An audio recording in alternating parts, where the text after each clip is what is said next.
안녕하세요. 길동무와 함께하는 성서 인문학. 저는 여러분들의 질문을 대신하는 진상쌤입니다. 저희의 궁금증을 이야기로 풀어주실 길동무 목사님 나와 계십니다. 목사님 안녕하세요. 안녕하세요. 네, 목사님 지난 시간에는 저희가 욥기 하면은 저희가 그동안 의인의 고난을 다룬 단순히 그런 책으로 알고 있었는데요. 네. 그게 아니라 그 유대교의 그 인과응보 교리의 문제점, 그 한계를 지적하는 책이었다. 네. 네, 또 요나서도 마찬가지로 그 유대인들이 이방인을 대하는 그 선민 사상의 문제점을 다룬 책이었다는 거에 대해서 깜짝 놀랐습니다. 예, 우리가 가지고 있는 이 구약 성경에는 참으로 이런 놀라운 주제들을 다루고 있습니다. 귀한 이후에 일어나고 있는 그런 일들에 대해서 뭐 자세히는 다루고 있지 않지만 그래도 욥기, 요나서 이런 게 있다라고 하는 것이 그 당시 이제 어떤 일들이 일어났는지를 좀 추정해 볼 수 있는 그런 중요한 그 단서를 제공해주고 있지요. 네, 그렇습니다. 그럼 오늘은 어떤 이야기로 펼쳐질까요? 예,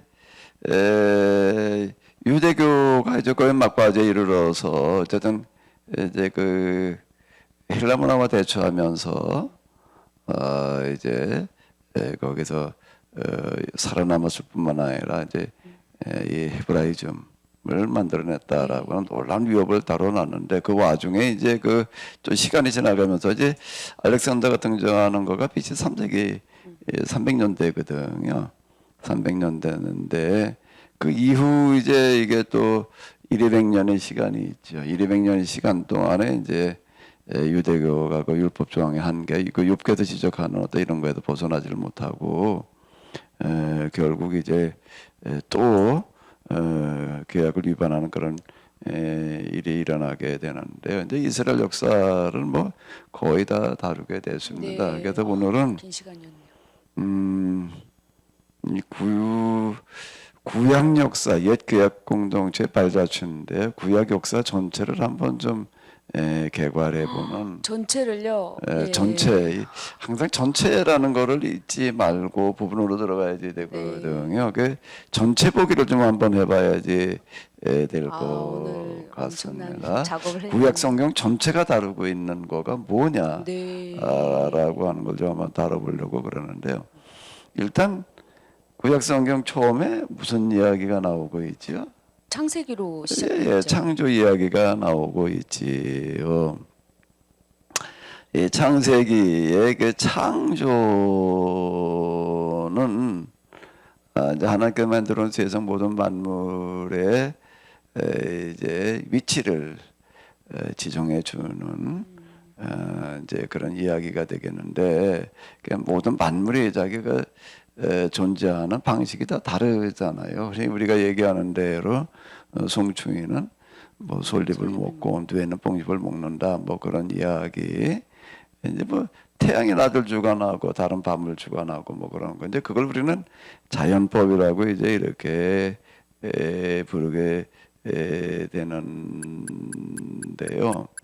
근데 요거를 이제 좀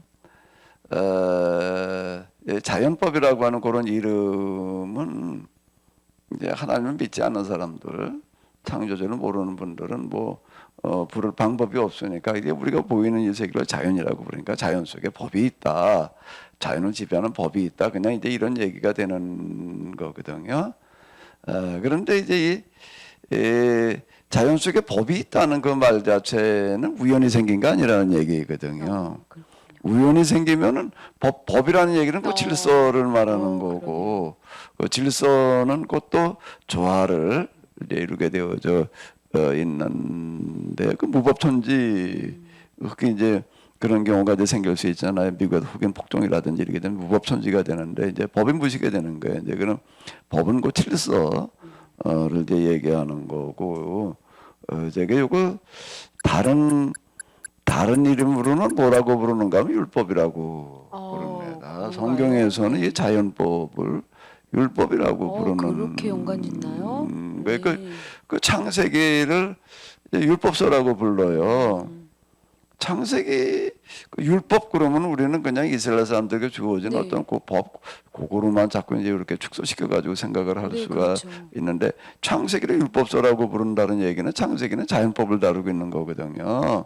그러니까 자연법을 성경에서는 이제 좀 더 명확하게 율법 그러게 되고요. 그 율법을 또 이제 다른 말로 하게 되면 계약법, 계약법. 이렇게 얘기를 합니다. 그러니까 이게 창조와 계약의 이 관계가 어떤 거냐라고 하게 되면은 겉으로 드러나는 거는 창조물이 있잖아요. 근데 그 창조물을 지배하고 있는 법이라는 게 있잖아요. 그 속에 법이 들어 있거든요. 그래서 이제 그거 창조는 드러나는 모습이고 이 계약은 그 안에 들어있는 이제 그런 관계가 이렇게 되어져서 그 이제 칼바르트라고 하는 거 이제 현대 유명한 그 신학자가 있어요. 그 사람은 이제 창조와 계약의 관계를 창조는 계약의 외적 증거다. 외적. 그리고 이제 계약은 창조의 내적 또 증거다. 이제 이렇게 이야기를 하거든요. 그러니까 창조와 계약은 뗄 수 없는 관계다. 그러니까 창조주께서 모든 만물에 존재하는 법을 주신 그 자체. 그러니까 창조주와 피조물의 관계가 계약 관계라는 거예요. 그렇게 살려고 법을 주셨으니까 이제 그 관계를 이제 우리는 계약이라고 부르는 거고 그 계약의 법을 이제 계약법 또는 이제 율법 이제 이렇게 부르는 거죠. 그게 이제 창세기의 그 창조 이야기에서는 이 계약법 사람에게 주어지는 법이 있는 거예요. 그 법을 뭐라고 그러고 있다고 그랬죠? 너무 오래돼서 제가 까먹었는데요. 뭐죠? 잘 알고 있는 선악과 이야기. 선악과. 네. 선악과 열매가 아니라고 이야기가 하셨죠. 뭔가 하게 되면은 아담에게 주어진 뭐 과일이 주어졌다 그냥 이렇게 이제 우리는 자칫 생각하게 되는데 이제 그 표현 방식이거든요. 이제 표상, 그 종교적인 표현 방식을 이제 표상 이제 이렇게 부르게 되는데 그 쉽게 이야기 형식으로다가 이제 이렇게 그 기록이 되어져 있는데 그 선악이라는 말 자체가 그렇잖아요. 선악과가 사람에게는 주어졌다. 짐승에게는 선과 악을 부를 수가 없어요. 본능대로 살아가는 거지. 또 식물들에게도 선과 악을 부를 수가 없는 거죠. 사람에게만 유독 선과 악을 물을 수 있다. 그러니까 사람에게는 선악을 구별하면서 이제 따라 살아야 된다. 그거를 또 다른 말로 하면은 뭐라고 그럴까요? 다른 말로 하면 네. 양심. 양심. 그 양심. 양심. 네. 양심의 개한테는 양심을 부를 수가 없어요. 네.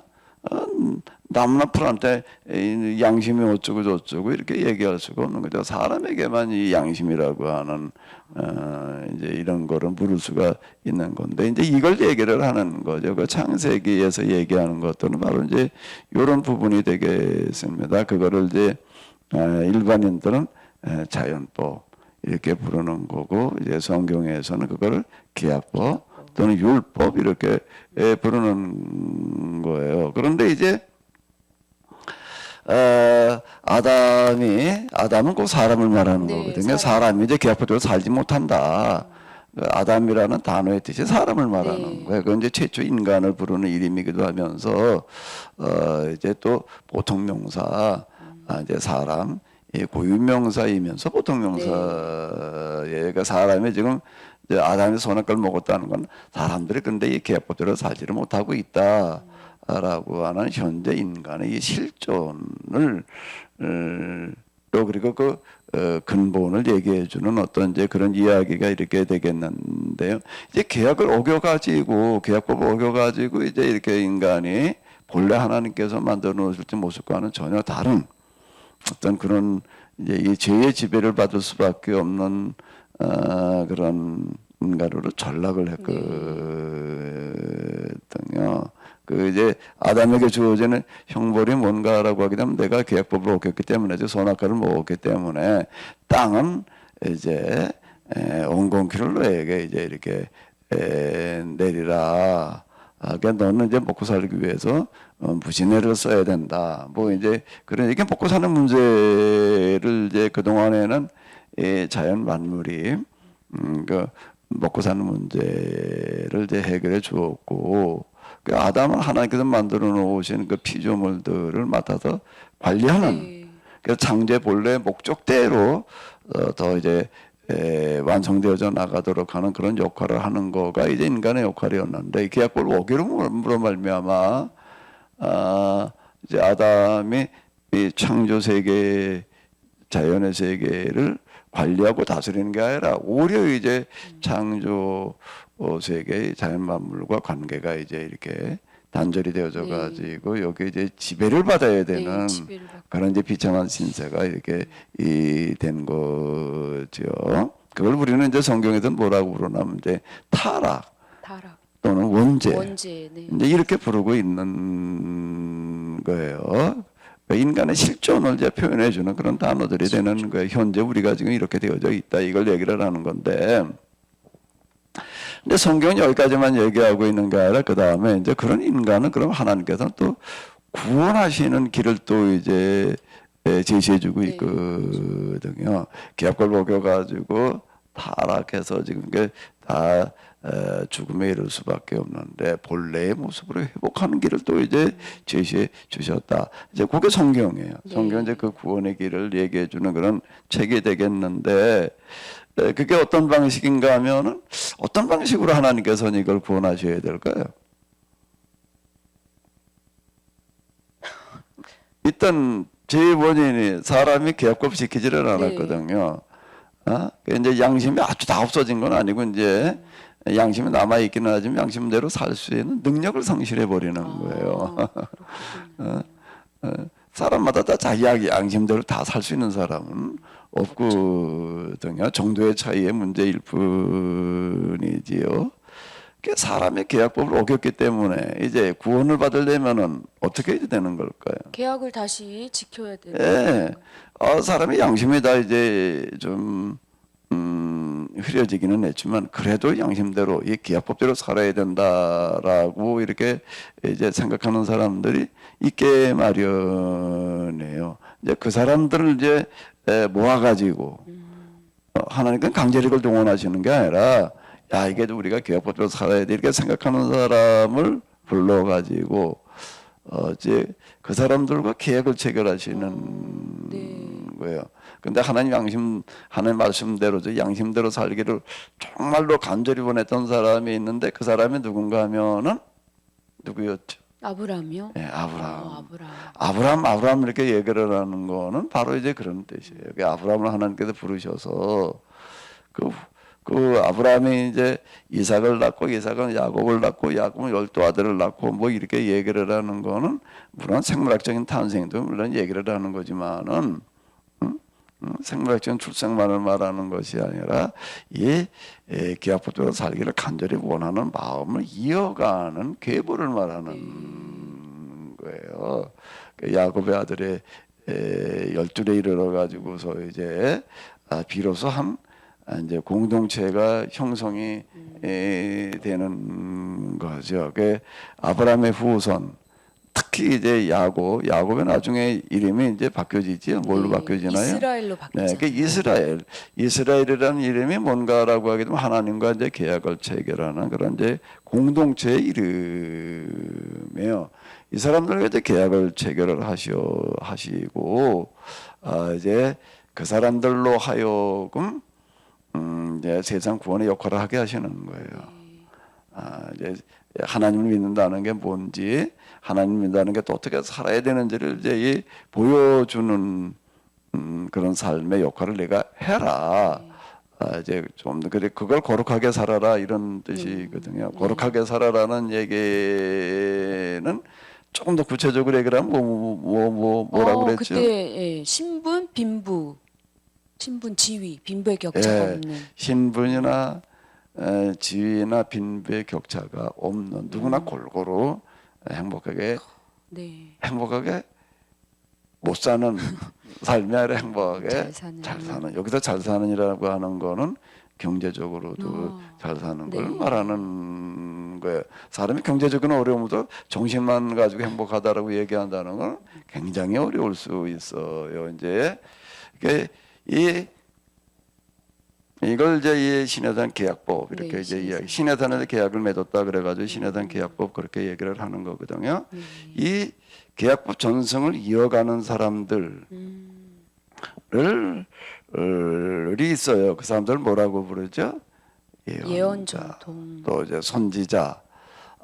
이제 이 선지자 예언자들이 이걸 이제 이어가야 된다라고 생각하고 또 계속 이제 독려하는 사람들이 되는 거죠. 그러니까 율법과 예언자 이건 한 짝이에요. 이렇게 살아가야 된다라고 해서 이스라엘 사람들이 이제 가나안에 이제 애굽에서 400년 종살이하고 있다가 시내산에서 계약을 맺고 광야에서 이제 40년 예행 연습을 하고 네, 예행 연습의 기간이 40년 동안 뭐 벌을 받아서 그냥 뭐 그랬다 이렇게 해석을 하면 이제 이게 좀 앞뒤가 안 맞는 네. 이야기고요. 이 중차대한 역할을 해내기 위해서는 이제 한 세대에 해당되어지는 이제 40여 년 동안 이제 훈련을 받고 그다음에 이제 가나안에 들어가서 그 법대로 이제 살도록 그래서 쭉 살아가고 있었는데 그게 이제 여호수아서에서는 이제 가나안에 들어가는 이야기고 사사기는 가나안에 들어가서 사는 이야기거든요. 그런데 이제 이게 잘 그렇게 좀 나가다가 사무엘 뭐 이쯤 잘 나가다가 이게 잘못된 방향으로 나가게 됩니다. 잘못된 방향으로 나가게 되는 게 이제 그거를 이제 왕정이 들어서면서 사무엘, 사울 그리고 이제 다윗 왕정으로 들어서면서인데 제사장과 왕이 결탁을 해가지고 이제 좀 잘못된 길로 가게 됩니다. 이거 다윗 계약이라고 하는 거가 있는데 우리는 자칫 자윗 계약을 오해할 수 있어요. 다윗 왕가에게 이제 영원한 왕위를 약속해 주신다. 네. 뭐 이제 그런 이야기이거든요. 그거는 이제 잘못 간 것이었다. 그러니까 하나님께서 막 하셨다 이런 표현이 이제 나와 있다 보니까 자칫 여기서 이제 오해할 수가 있는데 이제 길을 잘못된 거죠. 그건 앞에서 이제 다 얘기했던 네, 거고요. 맞습니다. 충격적이었죠. 예. 그 제사 성전 중심의 신앙생활이 이렇게 되는 거야. 여기는 계약법대로 살아가지고 누구나 이제 신분지 빈배 격차가 없는 그런 삶을 이제 살아야 된다라고 하는 걸 강조하는데 여기서는 그런 건 상관없고 이제 성전 지어놓고 제사만 드리면 하나님께서는 그걸 이제 기쁘게 받으시오 이렇게 얘기를 하는 거예요. 그 신분지 빈배 격차가 없는 그런 삶은 안 살아도 된다는 얘기가 되는 거예요. 그건 상관없이 이제 하나님 제사를 받으신다 이렇게 얘기를 하게 되는 거예요. 근데 예언자들은 그걸 이제 계약 위반이라고 이렇게 질타를 하고. 이건 이교 방식이라고 해서 그때 충격받았죠. 이교가 이제 그런 방식인 네. 거예요. 신전을 만들어 놓고 신상을 만들어 놓고 거기다 거대한 제사를 드리게 되면 이제 그 신이 그걸 기쁘게 받는다 이렇게 얘기를 하는 방식과 똑같이 가버린 거예요. 그러다가 이제 솔로몬 이후에 이제 나라가 뭐 분열이 되는 이야기는 우리가 이제 앞에도 이렇게 봤잖아요. 남한국 북한국보다 이렇게 나뉘어지게 됐는데 이쯤 되니까 이제 예언자들이 본격적으로 활동하기 시작을 하는 거예요. 네, 엘리사가 이제 등장을 하게 되고 이어서 이제 아모스 또 호세아 이런 사람들이 등장을 해가지고서 이제 이거 규약 위반이라고 하는 걸 지적을 하는 거예요. 같이. 네. 이 성전을 헐어버려라.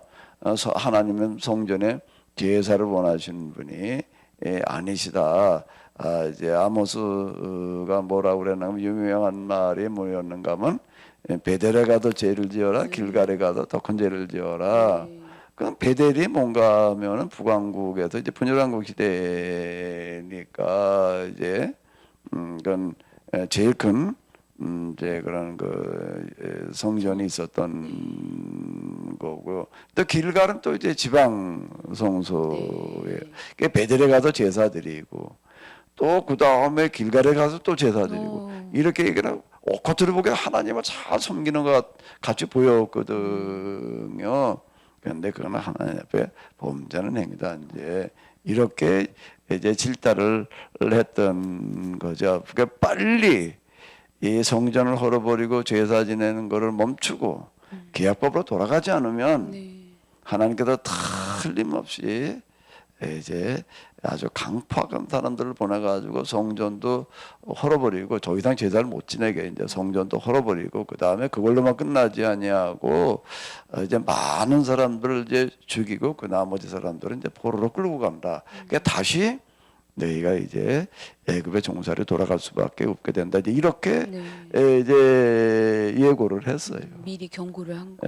그런데도 이제 안 들어가지고 결국은 이제 이 북왕국이 멸망을 했고 남왕국은 이제 겨우 이제 명맥을 유지했는데 또 미가 이사야 예레미야 이런 사람들 등장을 해가지고 똑같이 또 이야기를 하는 거예요. 특히 예레미야는 성전에 들어가면서 여기는 하나님의 전이다, 여기는 하나님의 전이다. 이거 세 번씩 이제 반복하게 고백하고 나올 때 또 나는 하나님의 전에서 난 나간다. 뭐 이렇게 이제 세 번씩 반복하게 이렇게 했어요. 근데 그런 거짓말에 속아 넘어가지 마라. 거짓말에 속아 넘어가지 마라. 이사야 같은 선지자는 뭐라고 얘기를 하는가라고 하게 되면 누군가가 이 성전문을 좀 고로장고라. 내가 아주 그 제사 드리면서 태우는 그 짐승이 아주 그 그냥 짐승을 제사 드린다는 거는 내장 뭐 이제 기름 이런 걸 태워서 하나님 앞에 드렸잖아요. 그러니까 냄새가 고약하다. 아주 저희 제사 드릴 때 태우는 그 짐승 태우는 냄새 때문에 내가 아주 그냥 견딜 수가 없단 말이야. 누구 성전문 좀 고로장고라 이제 이렇게 이제 얘기를 할 정도로 이걸 이제 질타를 했죠. 근데 또 결국 안 들었어요. 결국 안 들어가지고 또 이제 남한국도 멸망을 하고 어떻게 됐나요?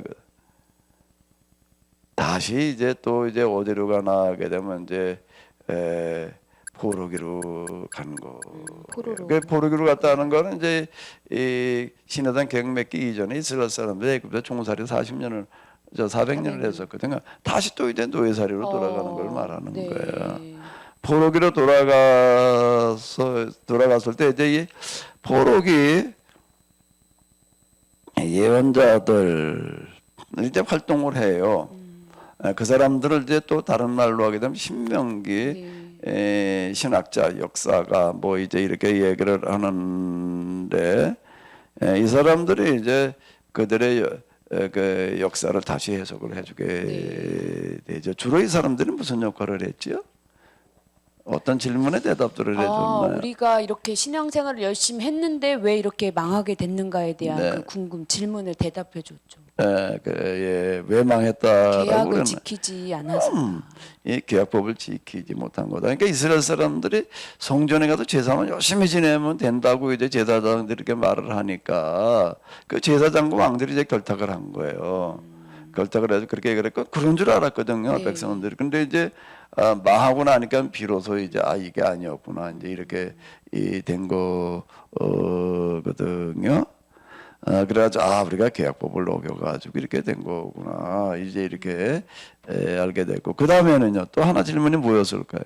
그럼 우리는 어떻게 해야 하는 거야? 이제 그럼 우리가 뭘 어떻게 해야 되냐? 그것도 또 뭘로 대답을 했냐면 신명기로 대답을 해. 신명기에서 왜 신명기로 대답을 했지요? 글쎄요, 제가 까먹은 것 같은데. 신명기에서 뭐라 그러는가 하게 되면 너희가 말씀대로 살아야 된다. 말씀대로 살면은 너희가 복을 받겠지만은 말씀대로 살지 않으면 틀림없이 망해서 땅이 너희를 토해내 가지고 그 너희가 들어가서 가나안 땅, 거룩한 땅, 거룩한 땅이라는 계약을 지켜야지만 되는 땅인 거예요. 그 계약의 땅, 이제 또는 거룩한 땅 이렇게 불렀거든요. 그렇지만 땅이 너희를 토해낸다. 그럼 너희는 틀림없이 또 다시 이제 먼 나라로 끌려가서 이제 노예로 전락을 할 거다 이렇게 이제 얘기를 하면서 그렇다라고 하더라도 거기서 다시 하나님께로 돌아오면 하나님께서 너에게 다시 길을 열어 주시리라 네. 이렇게 신명기 신명기에서. 후반부에도 그렇게 얘기를 해놨어요. 네, 맞습니다. 그러니까 이제 그걸 가지고 이야기를 해준 거예요. 이제 우리가 다시 어디로 돌아가자는 거죠? 계약법으로 돌아가자라고 하는 건데 그 과거 자들이 잘못했던 거를 철저하게 회개하고 계약법으로 돌아가는 걸 어떻게 해야 되나 이제 남의 나라 전쟁포로 끌려가가지고 노예살이라는데 네. 열심히 그 율법을 공부했다고 그때. 딴 건 할 방법이 없는 네. 거예요. 계약법을 공부하는 건 할 수가 있는 거예요. 계약법 공부하는 건 할 수가 있단 말이에요. 딴 건 어떻게 뭐 노예가 포로들이 뭘 할 수가 있겠어요. 근데 참여하고 회당을 만들어 놓고 율법서를 공부하는 건 할 수가 있었던. 공부하는 것도 참 눈물겨웠죠. 정말 공부를 하다가 보니까 거짓말처럼 다시 돌아가는 네, 길이 열리는. 역사적 기적. 뭐 앞에도 이렇게 봤잖아. 이제 그런 일이 이제 이렇게 일어난 거예요. 귀환. 이게 이제 귀환했다라고 하는 거는 폐지되었던 계약이 다시 이제 회복되었다. 한 번 더 기회를 주셨다. 이제 그런 얘기가 되는 거거든요. 그러니까 이제 돌아와 가지고 이제 성전 짓는 이야기, 사람이 성벽을 또 이제 네. 지어놓고서 이제 율법을 가지고 공부하는 그런 이야기, 뭐 이제 그런 걸 이제 우리가 이렇게 봤잖아요. 그래가지고 이제 보르그 이후 쭉 이제 전개가 되어져 나가는데 그러면 사람들이 놀라운 역할을 하기는 하는데 또 이제 잘못된 길로 또 빠지게 되는 게 돌아와 가지고 다윗 왕조를 다시 재건하지는 않았어요. 네. 이 사람들이요. 다윗 왕조를 재건하지는 않고 그냥 이제 신정 체제라고 하는 거죠. 제사장 체제로 이렇게 이제 돌아갔는데 그리고 이제 이게 후기 유대교를 맞이하면서 에스라 느헤미야는 우리가 이제 봤잖아요. 앞에서 이렇게 봤는데 이제 요즘은 이제 전기 유대교라고 이렇게 얘기를 할 수가 있고 그렇구나. 와서 이제 아주 이 하나님 말씀대로만 살게 이방인과 저는 접촉하지 않고 근데 그게 이제 굉장히 어려운 것 같았지만은 그걸 통해서 오히려 이제 요때 돌아온 사람들 이제 유대인이 이렇게 부르거든요. 네. 이방인과 이제 접촉한다는 거는 이제 상업으로 살아갈 수밖에 없어서 이제 그랬는데 이제 그 에스라 느헤미야 특히 느헤미야의 그런 그 놀라운 어떤 그런 그 정책으로 말미암아 네, 타협 불가였죠. 타협하지 말아라라고 하는 어떤 이런 거가 오히려 타협하지 않으면은 죽을 수밖에 없을 것 같았는데 우리가 반대 현상이 나타나가지고 네. 그들이 어떻게 됐다고요? 아주 뛰어난 네. 뛰어났다는 게 구체적으로 얘기를 하면은 상업 기술과 그런 자본을 이용한 엄청난 상업을 일으켰고 교육도 마찬가지였고. 지식이에요. 지식. 교육. 네. 율법을 가지고 이렇게 열심히 공부를 시키는 거가 그 당시들은 물론이고 지금도 가장 훌륭한 교육법이에요. 율법이라고 하는 거가 뭔가 하면 창조의 법을 말하는 거거든요. 그러니까 이걸 가지고 공부를 한다는 거는 뭐 성경에 나오는 그런 뭐 십계명 같은 그런 조항들이나 그냥 주석 외라는 그런 얘기가 아니고 하나님께서 만드신 창조 세계의 원리와 이치를 터득한다는 이야기가 되는 거예요. 원리와 이치. 그렇죠. 그걸 이제 삼라만상의 원리와 이치를 터득하는 거를 불교에서는 뭐라고 그러냐면은 깨달음에 이른다라고 그러고 그걸 해탈이라고 그러는 그 거예요. 동시까지. 그러니까 율법을 가지고 공부를 한다는 거는 불교에서는 그 삼라만상의 원리와 이치를 터득한다 그런데 여기는 율법도 하나님 말씀을 배운다 이게 단순하게 이렇게 얘기를 하다 보니까는 그게 무슨 얘기냐 이렇게 얘기를 할 수 있는데 그건 창조와 계약의 관계가 이제 좀 명확해지지를 않아서 그러는 거예요. 계약법을 가지고 공부를 한다는 거 창조 세계를 이해한다는 얘기가 이렇게 되는 거고 네. 그 불교에도 얘기하는 삼라만상은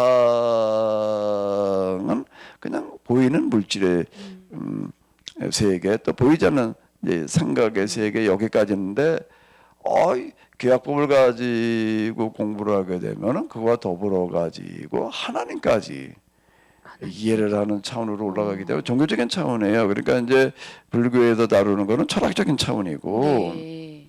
여기는 종교적인 차원이 되는 거예요. 이제 앞에도 우리가 이제 봤던 것처럼 헬라 문화라고 하는 거는 철학 문화고, 이스라엘 사람들이 만드는 헤브라이즘은 종교 종교 문화가 문화죠. 된다라고 하는 건데, 그 헤브라이즘의 헬레니즘을 능가했다는 얘기는 철학에서는 신을 다룰 수가 없어요. 그렇죠. 이 사람의 이성을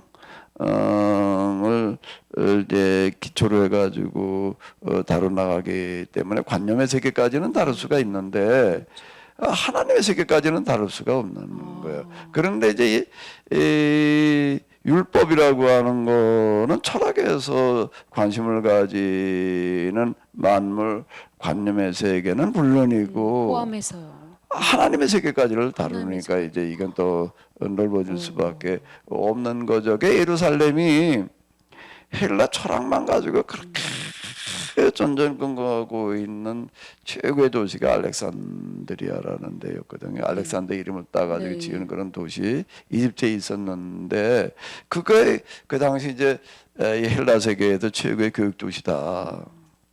이제 그리스 아테네가 아니라 네. 그리스 아테네는 이제 고대 그리스 문화고 알렉산더로 말미암아 이제 이게 온 지중해 세계로 확산되어졌던 거를 이제 헬라 세계, 헬라 문화 이렇게 얘기를 하는데 헬라 세계, 헬라 문화권의 중심지 역할을 하는 거가 알렉산드리아였어요.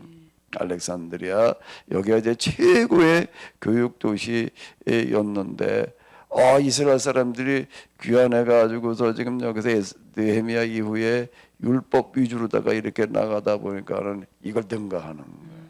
100년이 안 돼 가지고 이걸 따라잡는 거예요. 네.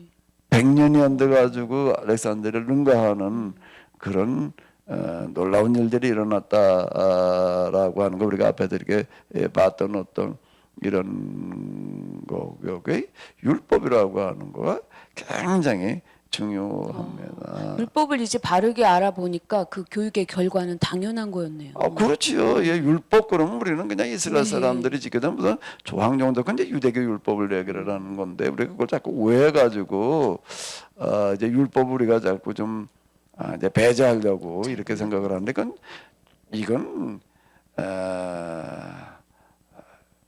역사적인 착오예요.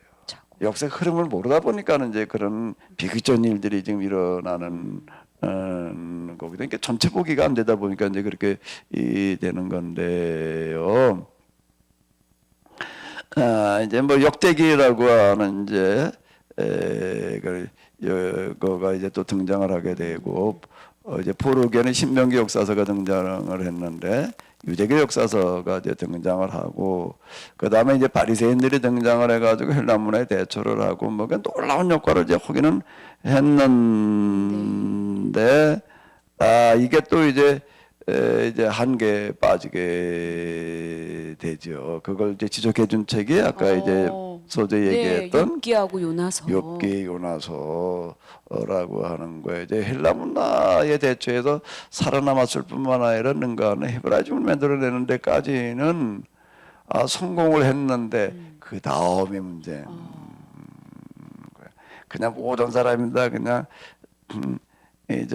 불행해진 사람들은 다 뭐 때문이라고 그러는 거예요?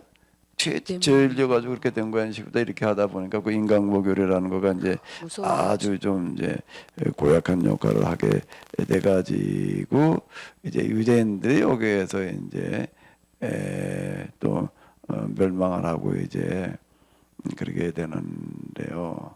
그 유대인들이 이제 결국은 멸망하고 망하는 거죠. 여기까지 이렇게 좀 지켜보니까 어때요? 처음에 이 표를 살짝 봤는데 오늘 어마어마한 걸 하게 되는구나 엄청 걱정했었는데요. 듣고 보니 이 흐름이 참 중요하다는 거. 그래 전체 복이라는 거는 반드시 그러니까 뭐 나무와 숲 이런 표현을 하잖아요. 나무를 보기 전에 먼저 뭘 봐라? 숲을 보라고. 숲을 봐라. 나무를 볼 때는 또 어떻게 봐야 되나요?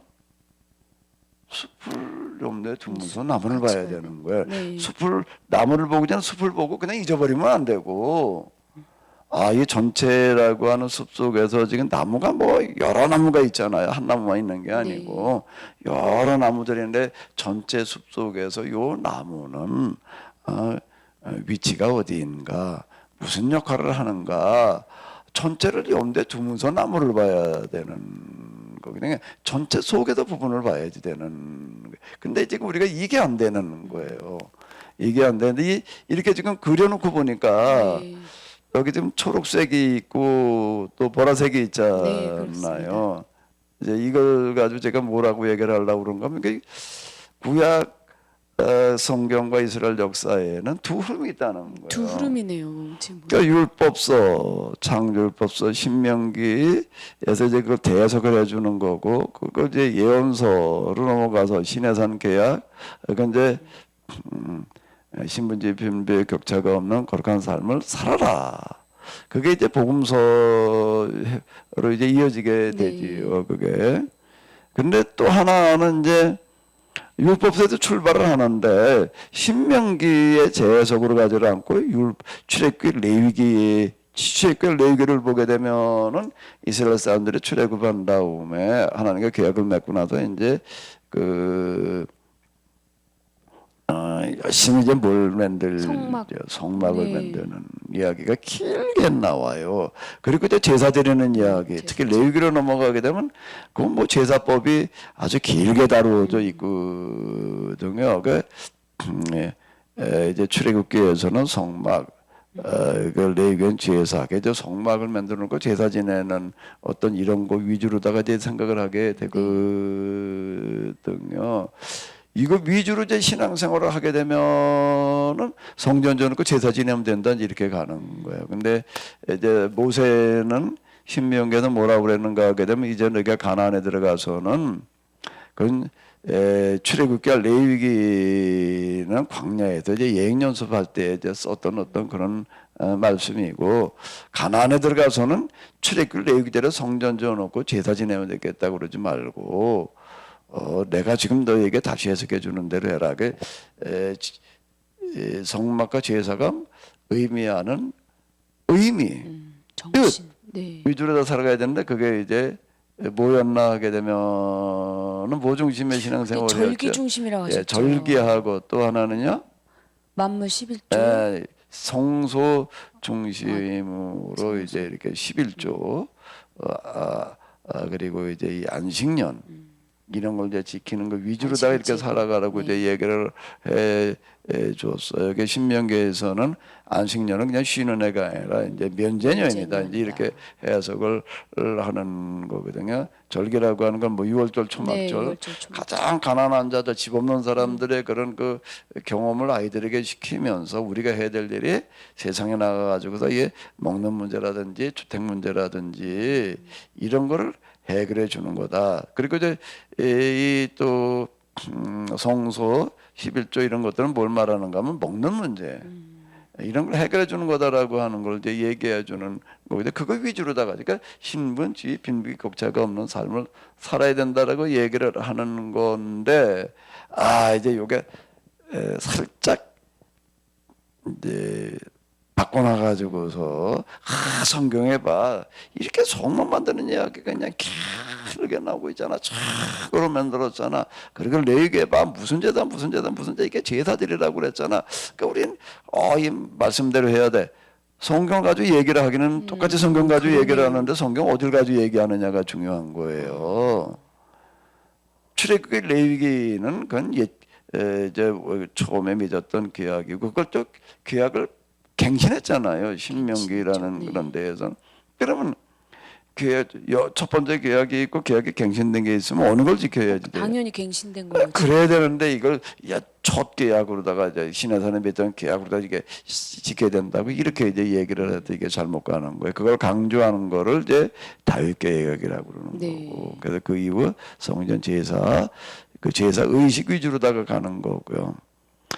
이제 천신만고 끝에 이제 또 돌아왔지만은 묵시문학 유대교라고 하는 어떤 이제 그런 한계에 빠져가지고 이제 결국은 망하고 마는데요.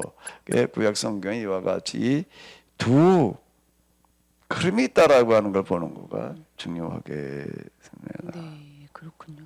이렇게 한눈에 보게 되니까 근데 혹시 이 중에서 조금 좀 어디 좀 근데 목사님 잘 제가 정리가 안 되는 부분이 정리 어디가 안 되는 있나요? 거 있죠. 저희는 교회에서 헤브라이즘보다는 이 복음을 굉장히 강조하지 않습니까? 네네. 네, 그래서 제가 마지막은 복음이 더 크고 결론이 되어야 하지 않나 이렇게 생각을 할 것 같은데요.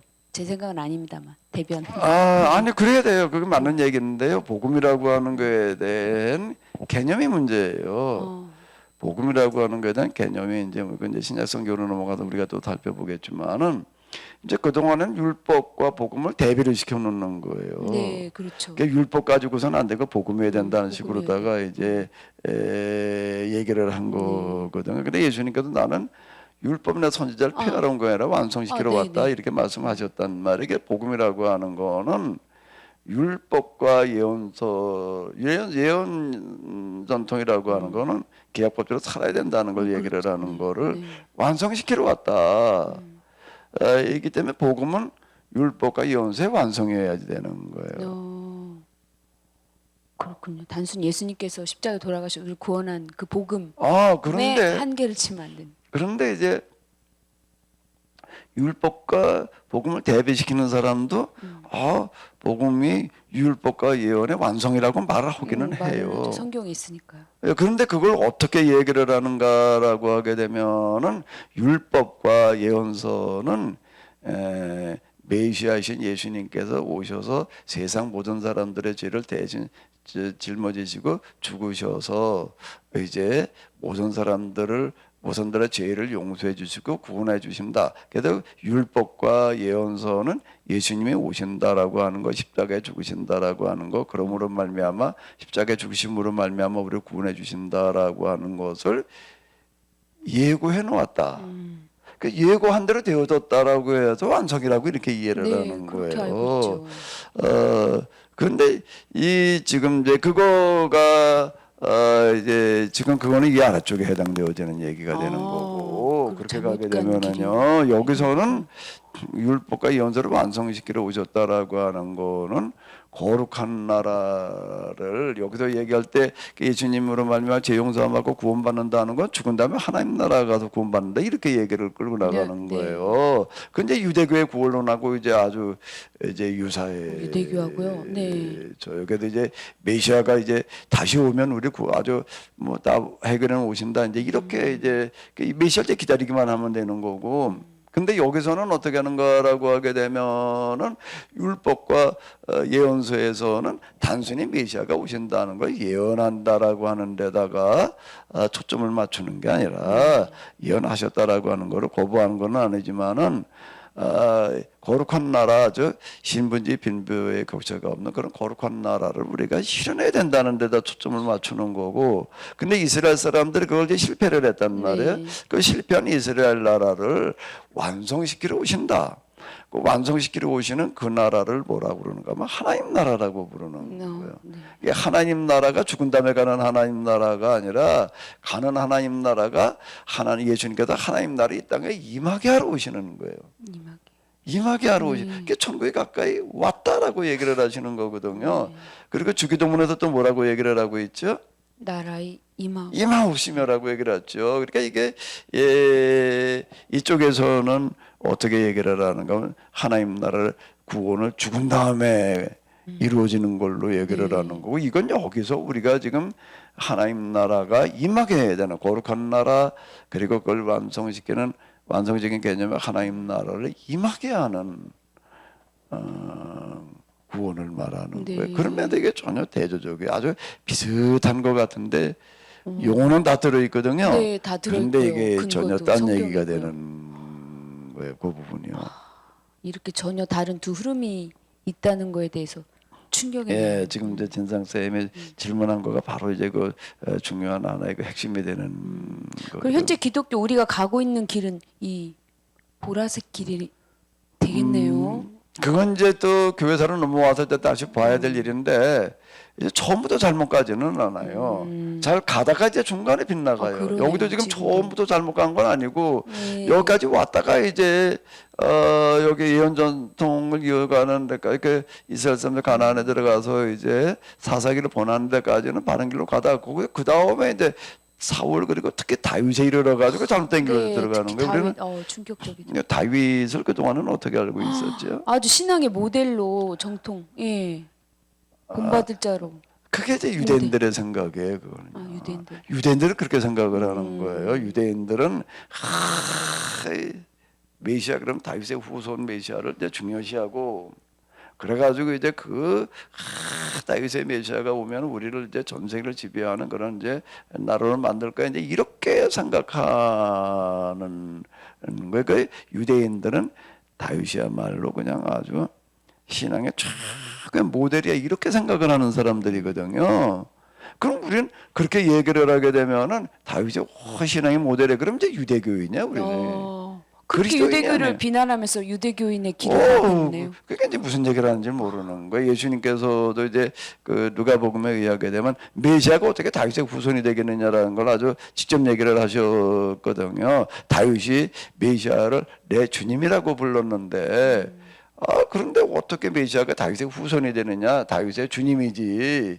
이렇게 거부를 하셨어요. 그럼에도 불구하고 이제 신약 성경에 보게 되면 유대인들이 예수님을 다윗의 후손, 다윗의 이렇게 부르는 말이 나오거든요. 그러니까 그게 무슨 뜻인지 모르고 그냥 우리는 이제 다윗을 이제 그냥 아주 신앙의 모델로 보는데 다윗은 신앙의 모델이 아니라 이스라엘 신앙을 말아먹은 모델이에요. 좋은 신앙의 모델이 아니라 무한 모델이라고요?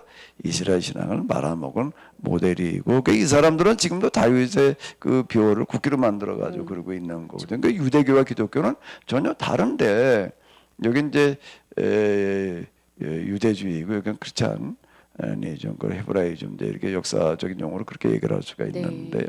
네네. 그렇군요.